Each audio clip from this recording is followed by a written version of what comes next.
Blog Talk Radio.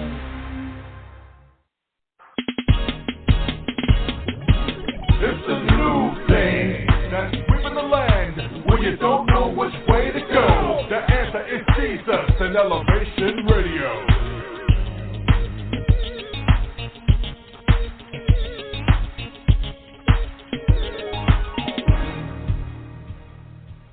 God bless you. This is Elevation Radio 1, and I'm your host, Pastor Steve, the Music Man Turner, and we thank you for taking the journey with us.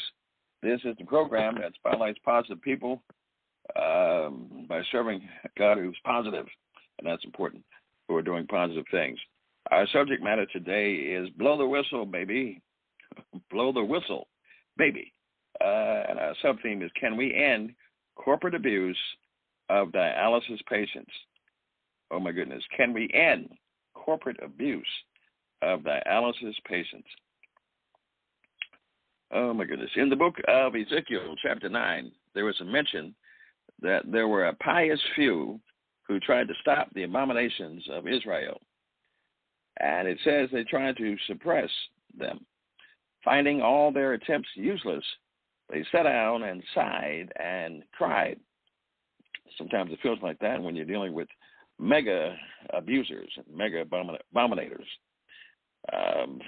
It says here that they wept in secret and complained to God because of the dishonor done to his name.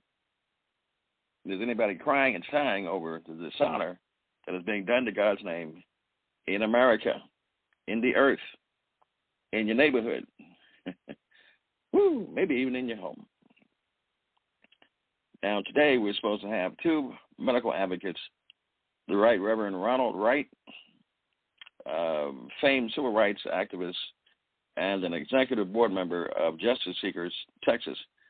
And then rounding out our program is supposed to be Dr. Rhonda Hamilton, former mayoral candidate and CEO of Healthy DC and Me Coalition. They're here to expose the medical horrors of being a black dialysis patient in America. They are, and have asked me to let them on this program, Elevation Radio 1, to blow the whistle on medical corruption. And that's what I agreed to do. And I don't know whether you are, but this is a subject matter that I am familiar with. So I guess I'll just keep talking until they call 1914-205-5353. 1914-205-5353. And to the listeners out there, if someone is on dialysis,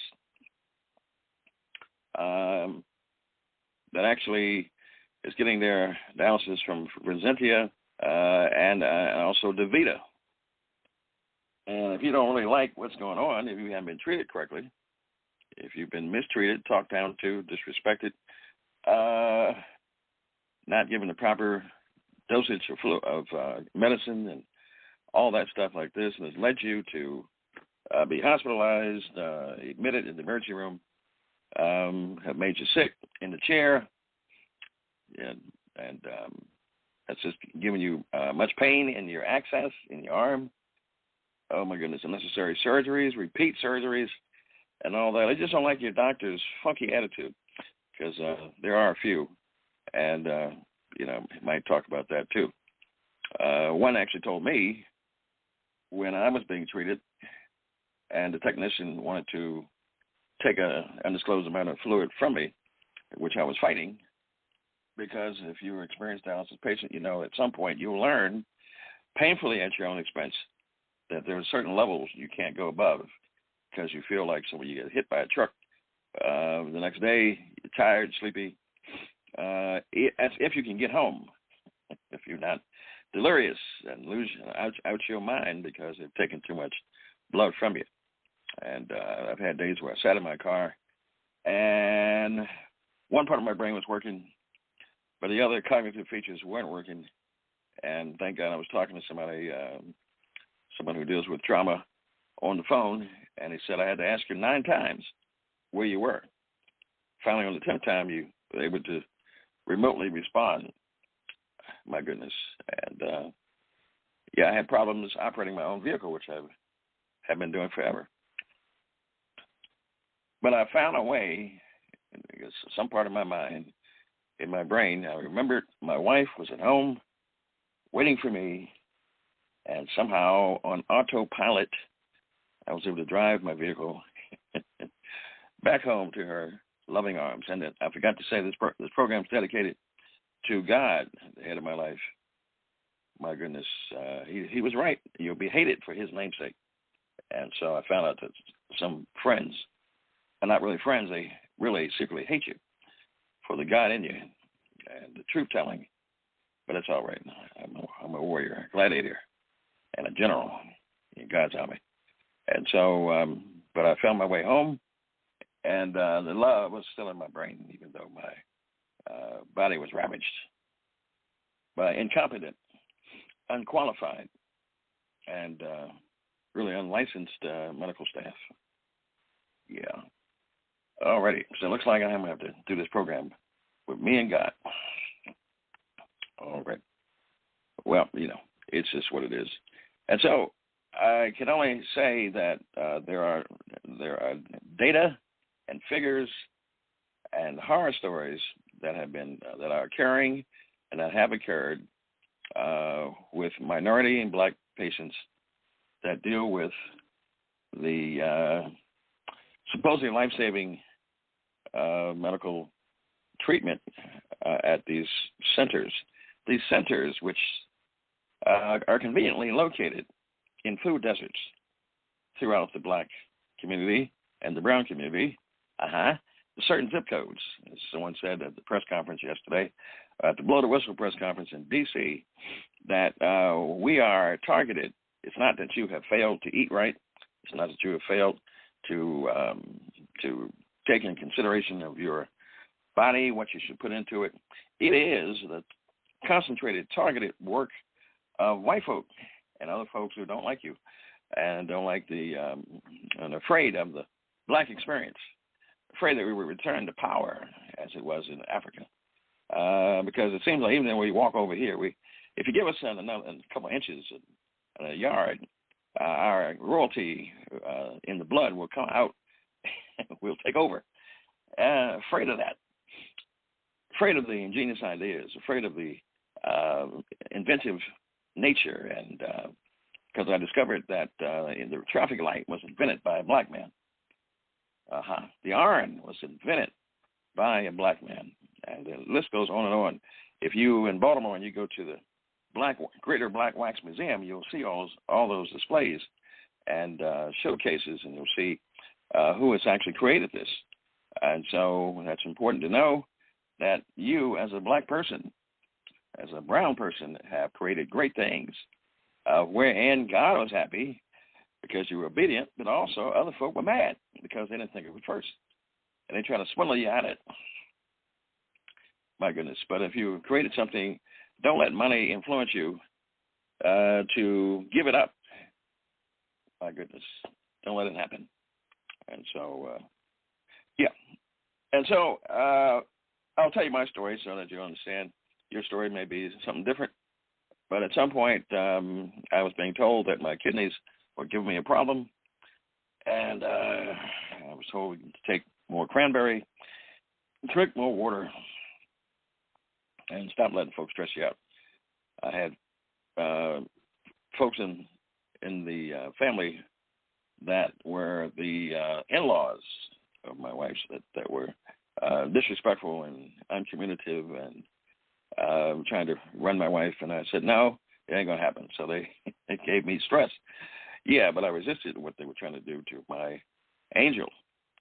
Yeah, disrespectful. So I was her guardian. And so but there's a price at some point for those things. Now, the dietary situation was she was trying to tell me to eat properly and blah, blah, blah, blah. Now, I've tried to do all that. And sometimes I slip.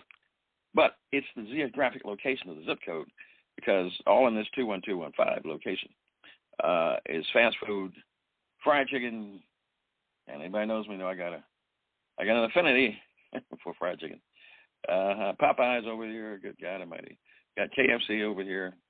you know, and pizza joints, my goodness, and Chinese joints, and all that stuff here, all around in the area. So there's not much opportunity for really eating great food and healthy food, nutritious food, by design. Yeah. And so it's much like the when you try to get your car insurance and you want to pay for that, and they ask you, what's your zip code?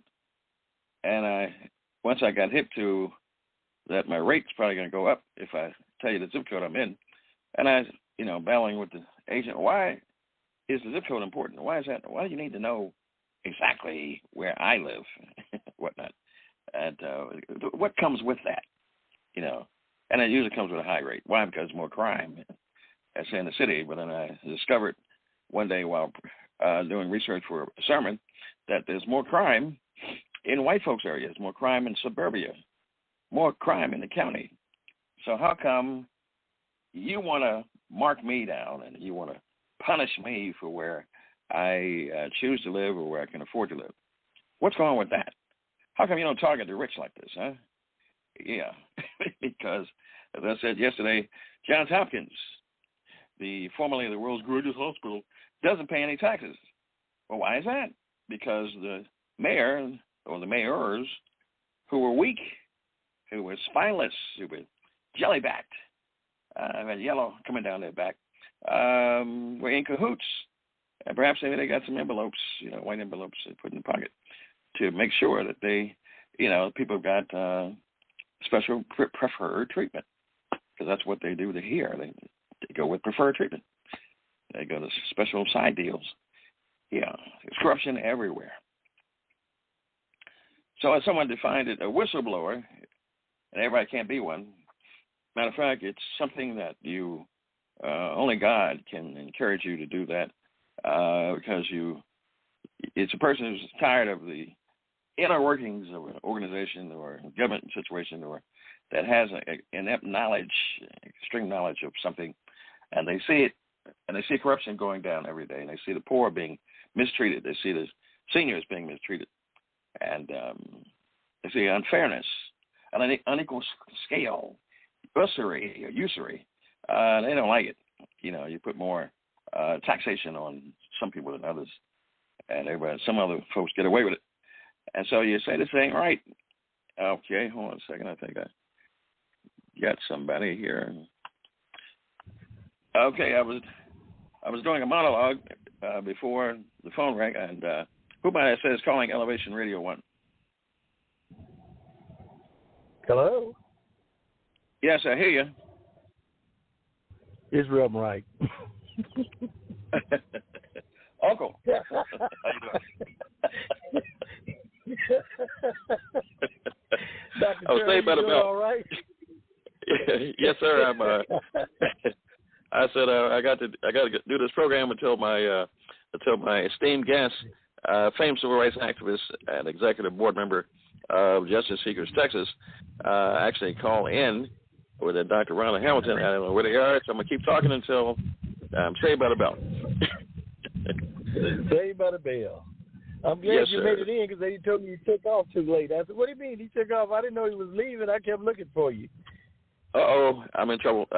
Sir, let me just say this in my defense, and if any listeners are listening to me now, and you need to call in and help me at 1-914-205-5353, because my uncle is about to get on my case. That's right. I was just tired from looking at equipment around. Well, I know that's right. Welcome, I'm not a spring chicken anymore. Huh? Yeah, well, you know your uncle's wore out, then, if you was tired. I'm not as young as you, sir. So, yes, indeed. I have, where are you calling in from, sir? I am calling from Washington, D.C. I'm still down here in Washington, D.C., where we did a little conference to let people know it's time to wake up, stand up, and open their mouths. And we educated some of them on what is happening to a lot of members in themselves that are on dialysis and that are diabetic. And we'll just educate them and let them know about the disparity of how blacks can be treated one way and whites can be treated another way. That sounds like racism in medicine. And it's not just blacks. I should have said minorities, but the majority of them is black. And so I'm just calling it like it is. And a lot of people have lost loved ones, Pastor. And because then they say, well, they were diabetic and they were on dialysis. But were they treated right? Were they treated fair is the question. And because we're now exposing that majority of them were not and still are not, it's time for us to stand up and make a change. I understand that. That's why you're a national civil rights icon and activist in charge of Justice Seekers. What exactly is Justice Seekers, although that name almost says it all? Justice Seekers, Justice Seekers Texas is the 21st century civil rights social justice organization, and we don't just deal with things that are going on in Texas. We deal with things that's going on all over the United States. And because of our meeting we had yesterday, the Justice Seekers now will be moved to Justice Seekers Georgia. Atlanta, Georgia. And so as we move around throughout the United States, we'll be able to help people that look like us. And down here in Washington, what's so amazing with me down here, Pastor, when we came, is that we were, many years ago, Washington used to be called Chocolate City, but there's still a lot of minority or black people in positions that are not doing anything. And I went to an apartment complex today, and the apartments were a disaster. And I asked them, did they have a tenants association here? Or did they let their councilman know or their mayor know how these apartments were being just ridiculous, and some of them could eventually have mold and it could cost them their lives? And they said they had been complaining for years and nobody has done anything. And the sad part about that is the majority of the people that's in this city that is in control of this city look like us. So if you got somebody that look like you that can't do nothing for you, it's time to get them out. If you don't be treated bad, I'd rather be getting treated bad by my enemy and not those that smiling in my face and stabbing me in my back. Well, you can't do this, sir, because you are a man of integrity and high esteem. I, however, am a troublemaker, I guess is to say. So I have no problem in calling Mayor Marion Bowser, who does nothing, just like Mayor Brandon Scott here in Baltimore, who does nothing. And so when you got two bumps in the law doing nothing. I tried to call the mayor today down here. And they didn't answer. And then when we did get somebody, they gave us a number that nobody answers on. Oh. Playing games. And so the next step is go a little higher.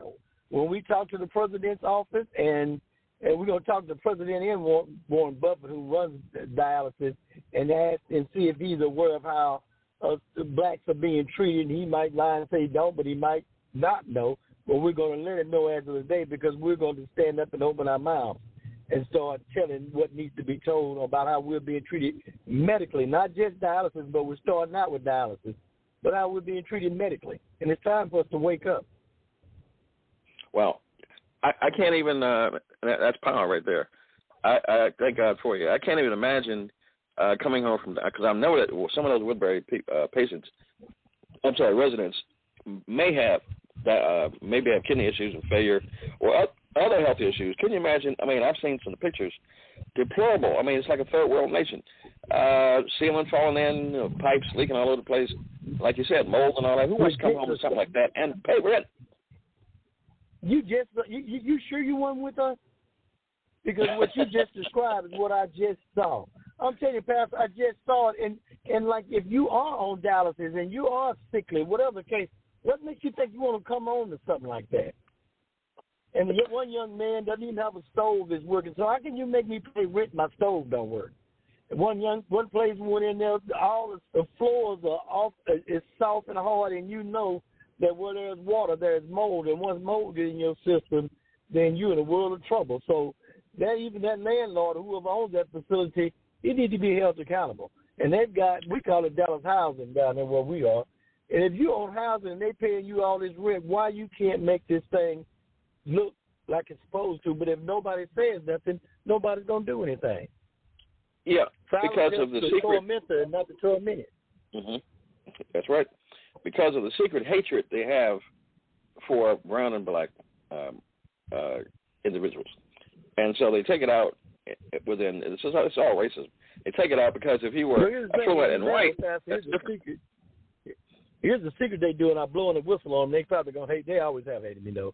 Is they bring blacks from out of town into this city. How you going to, and I tell them all the time, they do it down in Dallas as well. They bring blacks that not from Dallas in there to put them in position. Well, if you don't know where you come from, how can you know where you're going? What makes you think we want you to be a mayor and you're not even from here or don't know what we're going through? You're right. That's right. To do that. And so you do that, Web Turner can't say we racist because we got a black mayor. We got a black councilman, senator, congressman. But they all being bought off. And that's our fault because they tricked us into stop voting, and they don't know people died for us to have a right to vote. And if you don't vote, you can't say anything. I'm leaving Washington. It's trying to rain. Yeah, that's the here. It's gonna be all right. You can stay at my house. That's no problem. My thing is, we got people that look like us ain't doing nothing for us. But if you sitting back, well, I ain't gonna vote because they ain't doing nothing. No way, you hurting us. And what they don't tell you and what they need to know, if you ain't voting, ain't no money coming in your community because they ain't scared of you. So when y'all sit back and not voting and not doing anything, don't expect anything. And these these elected officials don't tell that. That's true. I think I was told by, while I had the ear of Dr. Ronald Hamilton, that there were 300,000 Washingtonians that did not vote. And then if you don't vote and you don't like the current mayor and she ain't doing it for you, neither is the council, then why complain about it? Because you didn't do anything about it. Get your backside up and go out and vote. And if you're going to vote for Dr. Ronald Hamilton. Okay, and that's what needs to be told. They need to be told, if you're not voting, don't say nothing. And as a matter of fact, they ought to say, if you ain't voting, we don't really want you in our neighborhood. Because what we're going through is because of you. There's power in numbers. As long as you, but those elected officials should not one black, not even in Texas or in Dallas, and I've had to say it several times. Why are y'all not saying if y'all don't vote, money is not allocated in your district because they don't care about you? But if you voted and it wasn't 3,000, it was 30, you guarantee you wouldn't be worried about them apartment complexes because they realize you voting, they're gonna be in a world of trouble. They're gonna make everybody fix it. But if you ain't voting, they don't care. That's the power and the secret. You're absolutely correct. So they got to be told. Unfortunately, I asked them to get these preachers, and when I said it, everybody got fired up again. And I don't know. I know all of Washington can't have all just win preachers. Surely they got some real men of God down here. And if that's the case, then that's probably why the churches are falling off. But they need to have been told. If they haven't been taught, they don't know it. God's prophets don't stop at the offering table. We got to get out here and do like Jesus did and serve. He's out of control.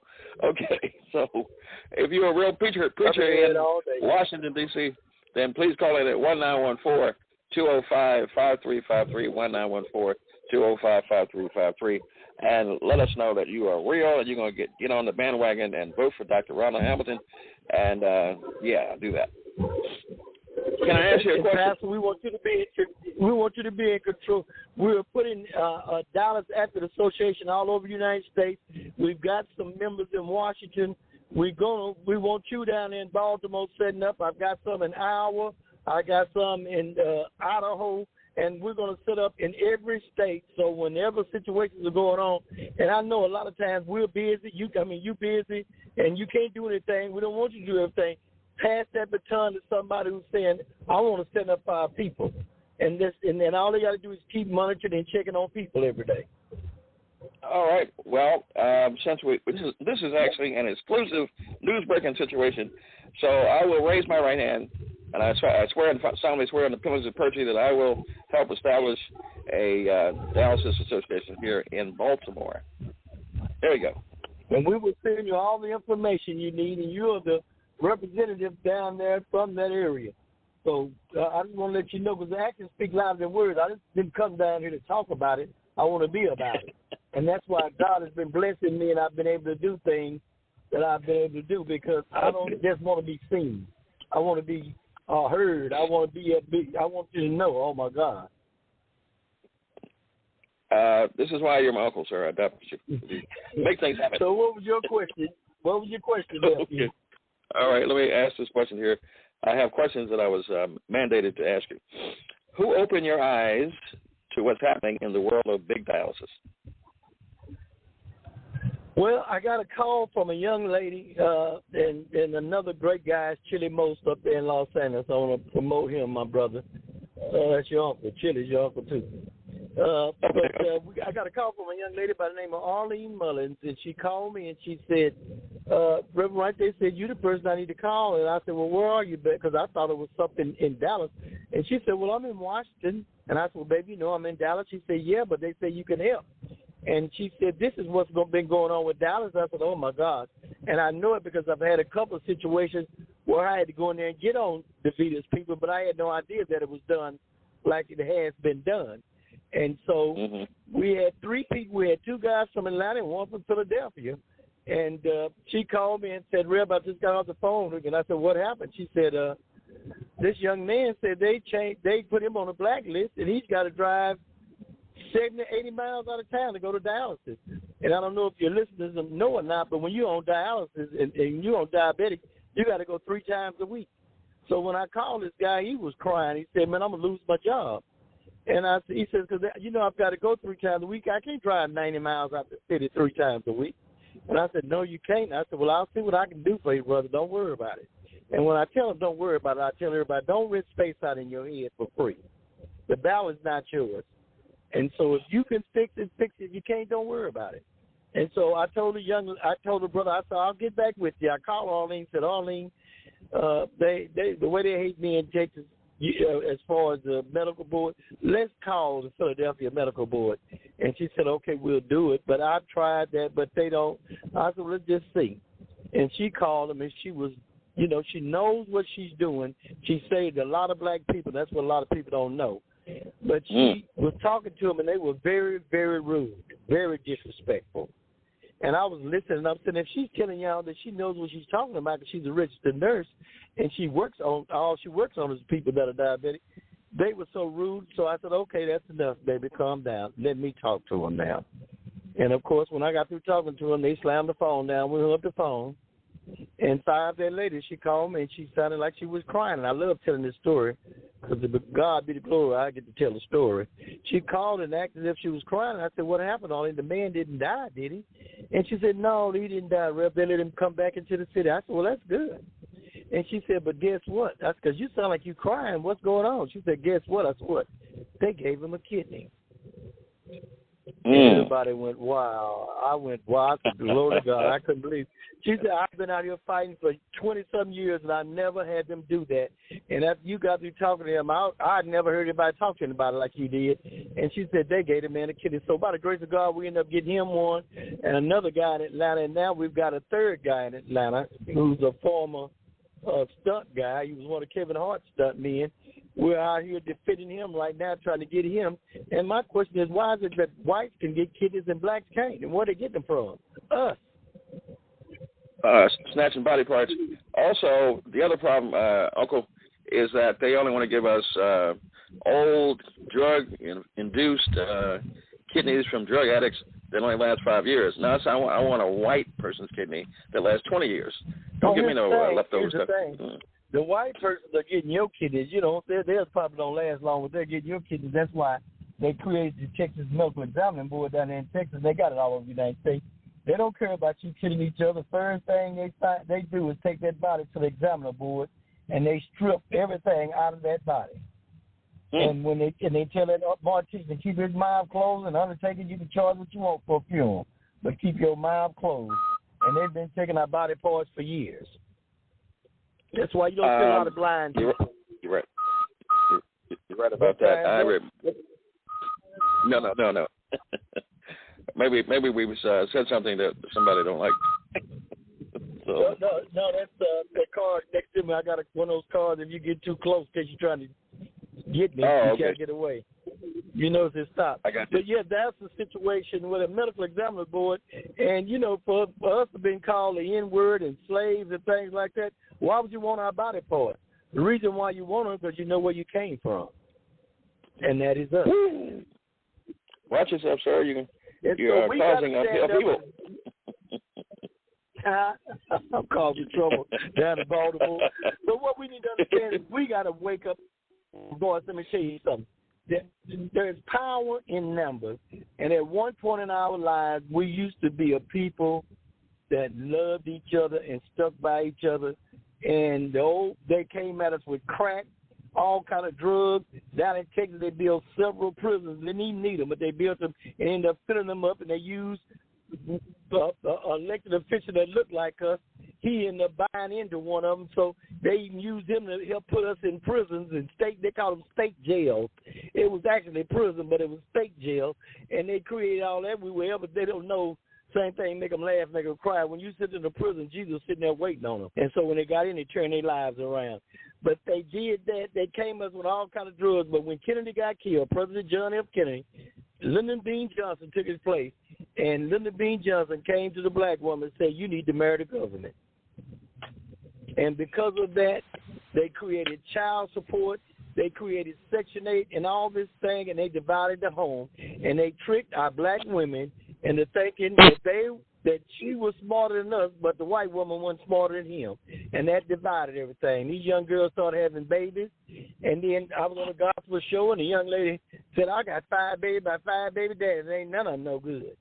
And I asked her a question, when did you find out they wasn't no good, when you had your legs open or when you had them closed? But I was wrong. I had a flashback. I told her to keep her legs closed and her mouth open. And I said, wait a minute, I don't mean give him no head. They said, well, we on the gospel. I'm sorry. I had a flashback. Out of order. I said, I'm sorry, I don't mean I had a flashback. I apologize. But open your mouth and say, if I get pregnant, will you marry me? If you having sex with me, do you love me? Do you care about me? And so she was so shocked, and they were so shocked when they got for radio. But I just said, but that's the point, and that's what divided us. And it went from neighborhood to hood. Because back in the day, you had a mom and a daddy. And you could walk down somebody's street, and nobody in that street knew who you was. They came out there and said, who you looking for? And it's like, I'm just walking down the street. Okay, because we just want to make sure who you looking for. Because I know you ain't trying to break in nobody's house or nothing. But we stuck by each other. We were a people. You got in trouble, you got your butt spanked all the way to your house, and then you got beat to death. Oh, yeah, that's for sure. Been doing. For something you should have been doing. We respected each other. We were here. I was setting out a few minutes ago, and 50 or 60 or 70 young black people passed by. Not one of them said a word. I said, y'all don't know we used to speak. How you doing? You doing all right? How y'all doing today? We would show respect to our elders, but they don't. I ain't charging them because if they ain't been taught, they don't know. But until we get back together, we're going to continue to go through what we're going through. And I tell everybody this, and they don't realize, but Malcolm and Martin got killed only when they said we need to stick together as a people. We can have them unified. Let me do Uncle. Let me do a skit here for a second. And if you got an opinion, listener, call in at 1914-205-5353. If you remember the good old days, as you come back, call in at 1914-205-5353. Do a skit here. This is probably a Klansman talking to other Klansmen about black folk getting unified. Now, Jed, you can't have these niggers getting together because if they get together, they're going to take over. We can't have them messing up our monies. We just got to keep them ignorant, barefoot, pregnant, and keep them out of the voting booth for Christ's sake, so they won't unemploy us. You know what I'm saying, Jed? We got to have all that money. Okay, bye. Well, you know what, Pastor, the thing about that is, and I know a lot of people know about the Ku Klux Klan, and you mentioned that they said they don't want to mess up their money for Christ's sake. If you're a Christian, if you believe in God, why would you burn a cross in front of somebody's yard? And I'm going to educate your people because they never knew this. The reason why they burned that cross in their yard is because they knew what color that man was that was on that cross that died for us. Now you ain't trying to suggest that Jesus the Christ was black, would you? I ain't trying to suggest it. I'm telling you, he was. And that's why the Clintons burned that cross in your yard. They burned that because how you gonna be a Christian and burn a cross in somebody's yard? They burned that cross in their yard because they knew what color the man on that cross was. He looked like. Well, now you're saying his hair was like wool, and his feet was like polished bronze. Exactly. So why is it that when you were brought up, the man that was hanging on your wall was white as snow, had a beard, his hair was straight? We realized that eventually the truth was going to get out. That's what blew up everything. That's what this country is no longer the Christian country that it used to be. Well, let me ask you this question. We're going through what we're going through. Okay. That's true. Let me ask you this question, Uncle. Speaking of lies that have been told to us, there are lies that are being told to patients in DeVita and the other place. The first lie is that you need to get an access in your arm. And I was told that I still have my chest catheter. And they tried to intimidate me. Everybody that worked on me, from technicians to RNs, did the same thing. When you get that? Get the access out your chest and put it in your arm. When? Until I got tired of talking about it. I said, when I make up my mind what to do, and you can't intimidate me and force me to do it, that's harassment. Wow. And that is so true. And even we because we got the documents to prove it, we ain't just making up stories. We've got documents to prove that even a lot of them that were told kidneys were bad, they were lying. That the kidneys weren't bad. We've got a situation where some of them they had no idea what your blood type was.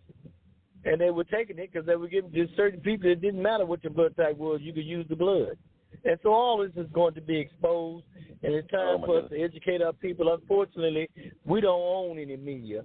But I was just told that Tyler Perry just bought BET and something else, and I'm going to try to contact them and see if they're willing, that everybody don't have BET, to start telling the stories that we need to be told, and that's the truth.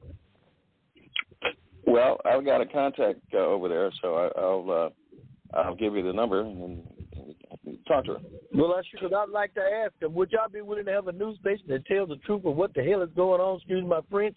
Because while our people here in Texas, Pastor, they were firing all our black medical doctors because they were making documentary mistakes. But the white doctor was selling hydrocortisone. And when I got on them about it, because there was one young doctor who was he was one of the first black young doctors in Dallas. He had over 200, 300 patients, and Blue Cross Blue Shield lied on him and made it like he was scamming. And, if they lied and he was scamming, they would have took his license. That man still has his license today. They tried to make him pay him $1 million for a while. And then when we finally stepped in, the medical board said, oh, God, we're sick of him. We tired of him. And that's when I started filing these open record requests. But he got sick in the emergency room one night and asked the nurse to go get him some medicine. He signed out for it. The next day they told him he was suspended. And it's like, doctors get sick? Y'all think doctors don't get sick? But they suspended him, and all while they suspended him, they got pure hell from me. And so I said, we're going to do a protest down in Austin. And so they said, you got to call the police and let them know, and I called the police. And as we would continue to fight for this doctor, I kept asking them different questions and found out how many black doctors in Texas. It was less black doctors in Texas than there was any other race in this country. And I'm saying, why is it that we don't have black doctors and we help build this country? But at any rate, after I got on them about it, I told them we're going to have a protest. The doctor said, well, just wait, Ray, before we do the protest and see what they do to me. Then we do the protest. And I said, okay. And he drove down to Dallas from Austin. From Dallas to Austin. And he called me and he said, Ray, and I said, what? He said, man, there's 500 police out here. I said, oh, my gosh, I forgot to call him and tell him we weren't going to have a protest. And so when I called him and told him we weren't there, he said, that's okay. I just tell him go on. We don't need him. The doctor said when he went up on the elevator and got off the elevator, he got ready to walk to the room. That man said, man, get your butt out of here. We ain't got a damn thing. Ain't nothing wrong with you. Bye. Go. And he got his job back and everything else. You are a national. And I found out when I was doing my investigation, I found out that the white doctors that was paying the fines for selling the hydrocortisone, that money was going to the governor's tricking fund. So we got a governor now that can't walk. So I'm sure he don't have a tricking fund. He's in a wheelchair, and then they told me he might not be. They say he might be just walking around in his house. So we don't want to miss that moment. We don't want to miss that moment. So you're saying that the black doctors got suspended. The white doctors were getting fined, and they could still do with the illegal stuff they were doing. And the white doctors were losing them, and they were taking the black doctor's license. Right, and then the money that he was given to the state of Maryland was used for the governor. Then that fine was going to the governor. That governor used that money for what he wanted to, just his cash money. So he was actually getting some female consolation. I got you. Okay. And so that's what and so I resolved that issue by the grace of God down there in Texas. But that's exactly what I'm talking about. Until we stand up, that doctor now has his job back, and not only that, but he has his own clinic where we were trying to get a hospital, but we had them jigaboos in the office like they do down here, and they scared of the mask. And I said, why we can't have a black hospital? Oh, you mean like they had great big hospital buildings down here empty. No, they shut the hospital down, so why we can't have a black hospital with black doctors in it? I stopped by to tell you, Pastor, if you ain't got nobody look like you, who you think care about you? That's for sure. And so this kind of goes right into Dr. Ronald Hamilton, who is trying to build a level 2 trauma center in Southeast where they won't have to go over the bridge 45 minutes and possibly die, which is what they're hoping for, and they could be treated right in their own neighborhood. And so I want to make a deal that I tell you that's not right. So anyone that is in agreement to help Dr. Rhonda Hamilton, former mayoral candidate, to actually build a level 2 trauma center for 95% black population in Southeast D.C., I would say email her at advocates, ADVOCATES, the number 4, MIM as in Marion, I as in Ida, at gmail.com, and tell them that Pastor Steve and Uncle Ronald Wright, Reverend, told you to call and invest your dollars in our community. It's fantastic.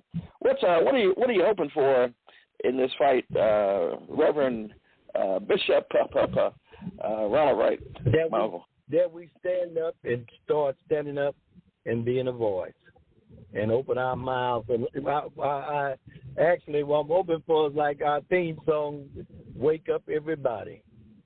No more sleeping in bed. It's time for us to start thinking ahead and doing what we need to do. But the sad part about it, if you do dusting and cleaning, it starts at home and it shit abroad. We got to get these jigaboos out of there. Because if the master done told you to sell your soul for a little old jelly roll, and then you have done a ton of funerals, I've yet to see an armored truck follow anybody to that graveyard. Whew. I've yet to see anybody take an armored truck to that graveyard. That's for sure. For the love of you all evil, and you're selling your soul. And you don't know you want to be humble and recognized down here on earth. You don't know if this could be hell we living in. It is for a dialysis patient. I've had days, Uncle. Yeah, where I was actually when Monday, Wednesday, and Friday came along, I was just kind of like apprehensive about going in there because when you walk in a dialysis center, you may not walk out, and some days I didn't walk out. I was woke up in the hospital with a stroke. I woke up at other hospitals.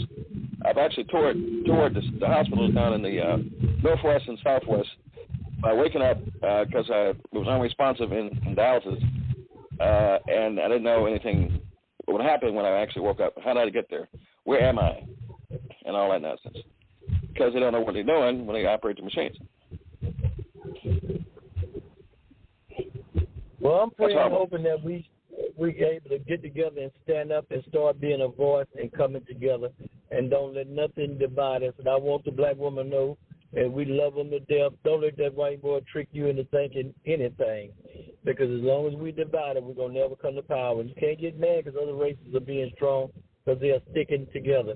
And they realize if them colored boys ever stick together, they're going to run this country. Oh, yeah, yeah.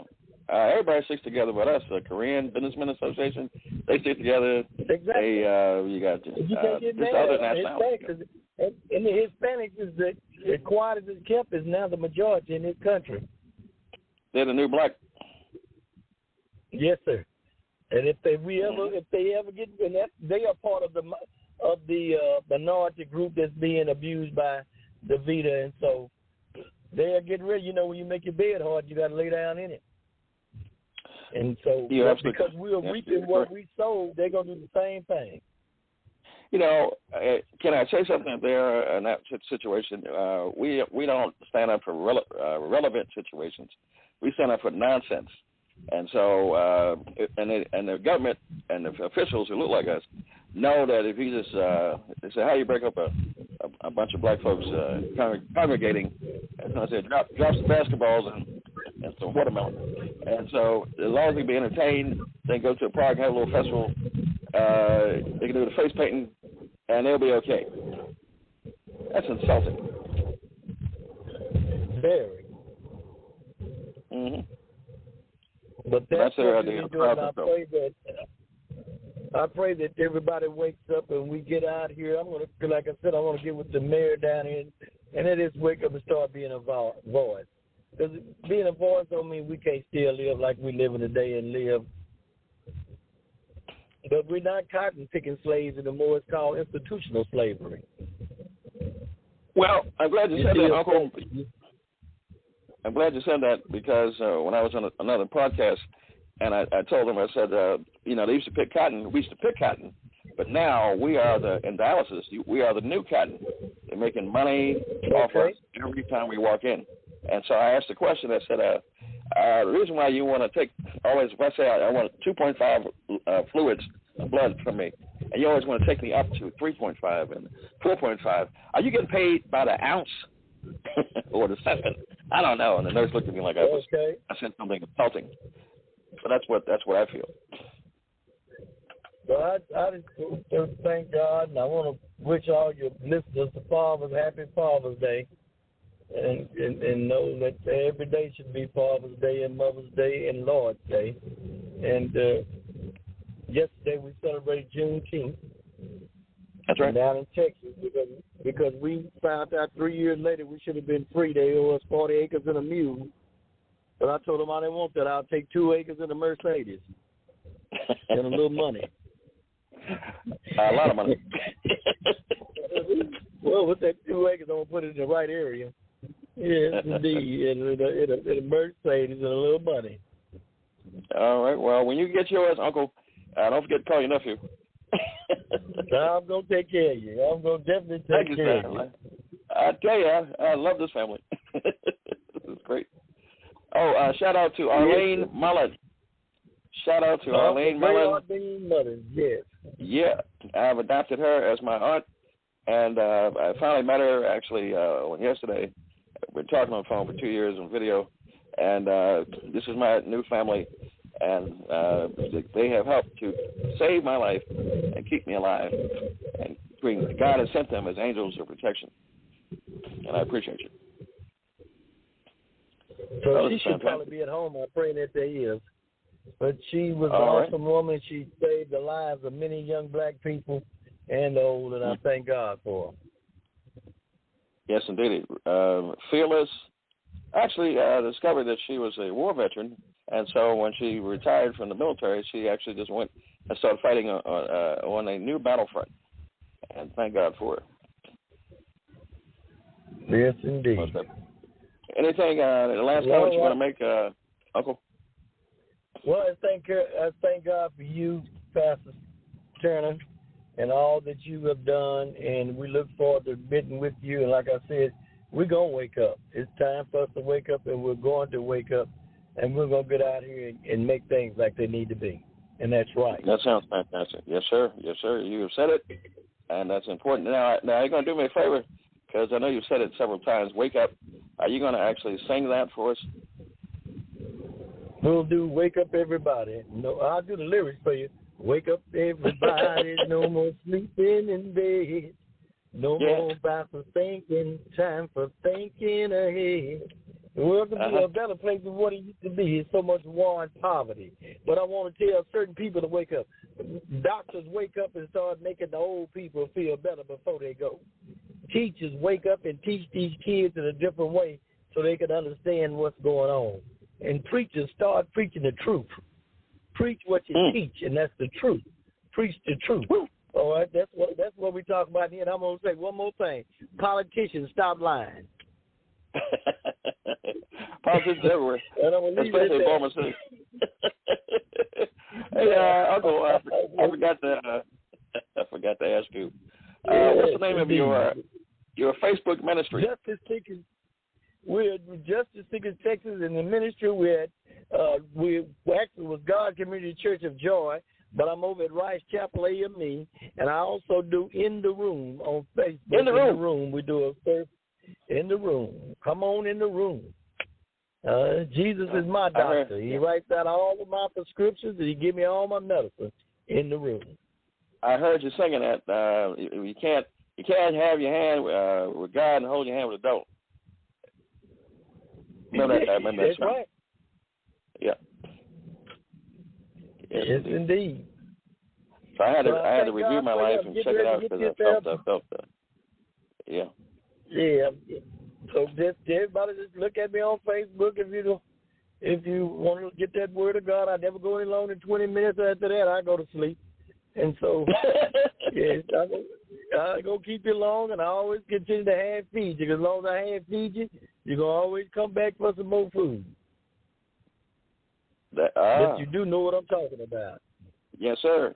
I'm learning something here, sir. Thank you. Thank you, Uncle. Thank you, and God bless you, and I'll get with you when I get to Dallas. Yes, sir. All we right. appreciate you. All right. Thanks for elevating our program. All right. That was the that was a great Reverend Ronald Wright, national civil rights activist, CEO of Justice Seekers, Texas. Good God Almighty, I tell you, man's done more in his sleep than most of us done with our eyes open. Presidents know who he is, I tell you. State senators know who he is. Congressmen know who he is. And those who are corrupt in different jurisdictions of medical, real estate, housing, and all that, he's your worst nightmare. If you don't know who he is, you need to know, and you will know. And now he's producing children after his kind, after his likeness. And so I'm one of them, which is fantastic. And I fit the mold because I've been causing trouble for corrupt folks and folks who are criminally minded and unfair for quite some time.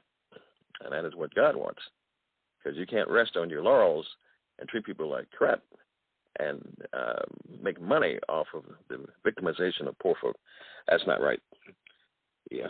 And so a shout out also to Dr. Rhonda Hamilton, former mayoral candidate, CEO of Healthy DC and Me, Coalition, for being the point person. They're bringing Reverend Ronald Wright and Arlene Mullen and Tom Mueller, author and philanthropist, to D.C. Was fantastic and just doing great things and blowing the whistle on a weak mayor, blowing the whistle on a sorry city council, blowing the whistle on a health organization and for folks in charge of the health department there who absolutely have seen what people go through at Woodbury. They call them Woodbury 9, third world nation conditions in their living arrangements, and have seen the destruction. And then I can't do nothing about it. Oh man, if I could have my way, I'd just grab a posse of folk and go up in different places and just grab them by the top of their head and kick their butts out, literally. Yeah. First, before I go to D.C., I'd rather start at the mayor's office. Throw a little weasel out. He ain't doing nothing. City council, they got no strength. Finally, put some strength to their cause by denying him certain budgetary line items, like giving $5 million to the fire department. Isn't that more important than safe streets? Yeah, because they do nothing. Like the man said, ran out of criminal enterprise. Yeah, with mayor's approval.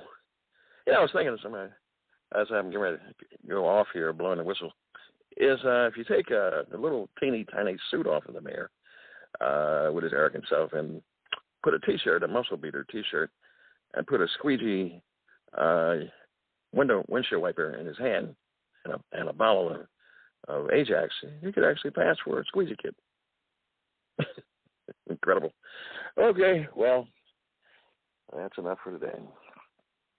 Just want to encourage you to that government oppression, medical oppression, sometimes church oppression, Lord have mercy, real estate oppression, automobile dealership oppression, being targeted because your skin color, they charge you more money and do less for you. One day it'll all be over, but until that time, we will fight for justice. We will fight for righteousness. We will fight for an equity. We will fight to end the secret monster, the cowardly monster of racism. Yeah, because that's what God would want, and that's why He put us here. Yeah. Listen, anyone at the sound of my voice who is in that category of being oppressed, suppressed, depressed, get out of that. Listen, God's got your angels ready to fight for you. And just ask Him for help, and He'll send the angel to protect you. So keep your head up. Keep your head up. Good God Almighty, keep your head up.